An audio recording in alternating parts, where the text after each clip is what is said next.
Hi guys, today we'll take a look at my 8-year-old Razer Blackwidow Ultimate 2013 edition. We'll check if it's still functioning and let's see if the money I spent before was worth it.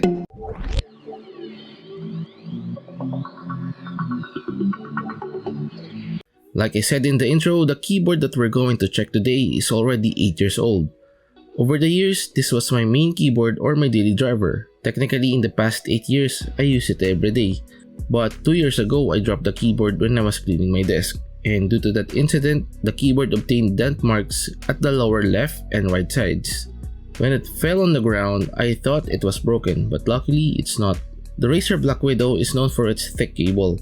Unfortunately, the 2013 edition doesn't have good cable management, unlike the newer versions of the Blackwidow. And this is the reason why I hate this part of the keyboard. It's too bulky if you roll it and put some cable organizers on it. Now, at the tip of the cable, you'll notice that the gold plating of the USB connectors and the audio jack are still recognizable. There is no visible corrosions on the said parts and are still working as before. Since the connectors are still good, the USB pass-through and the audio pass-through are also working as if it's a new keyboard. Nowadays, I usually put my wireless mouse dongle in the USB pass-through rather than plugging it in my machine. The media keys are still intact and you can still play and pause your music or increase or decrease your machine's volume. Even though it's already 8 years old, you can still enable the gaming mode. To be honest, this is one of the features of this keyboard that I like the most. Imagine if you accidentally press the window button, you won't be thrown out of the game. For me, it's very important, especially if you're playing competitive games like Dota 2 or Valorant. When it comes to the lighting, the Blackwidow Ultimate 2013 edition doesn't have RGB backlighting. The lighting used in this keyboard is the color green, just like the Razer's logo. Over the years, the backlighting did not fade and can still be adjusted. Now, I know from the start of the video, most of you are wondering what happened to the keycaps or the switches. By the way, this keyboard is not modded. Everything you see here is stock. No modifications done, even the keycaps installed in this keyboard are still the original. Moving on, let's discuss the keycaps first.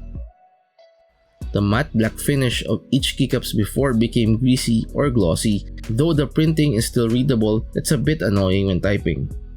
If the keycaps became glossy over time, it only means one thing. Razer installed ABS keycaps instead of PBT. I think it will be more expensive that time if Razer used PBT keycaps. As for the typing experience, it's different from before. The tactile and bumpy feeling when typing on the blue Cherry MX switches are now gone. It's like typing on a red switch instead of a blue one. Now, here's the sound of the keyboard when typing.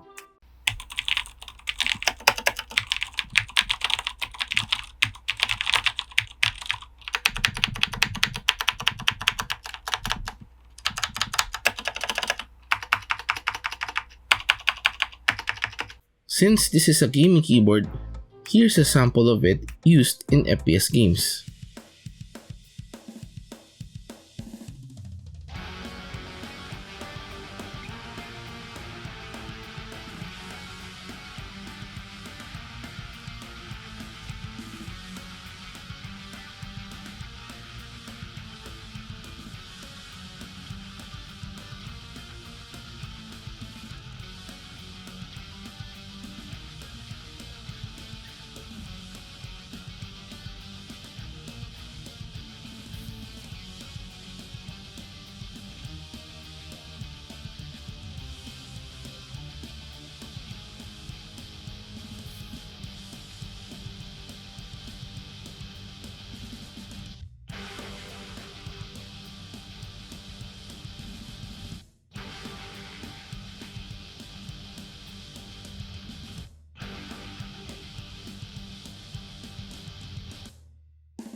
In 2013, the price of this keyboard was around 8,000 pesos or more or less $200. For me, it was expensive but I liked the keyboard before. Period, no questions asked. Anyway, I think it's worth it. Imagine my 8,000 pesos lasted for 8 years and counting. Though the keyboard's performance is declining, it's still usable and can be used daily. I think I will continue using this until everything's broken. If you're going to ask me, will I recommend buying a Razer keyboard? My answer is yes. I will definitely recommend you guys to buy a Razer keyboard. Well, this still depends on you. If you like bulky gaming keyboards, then go. Else, it's okay. It's your choice.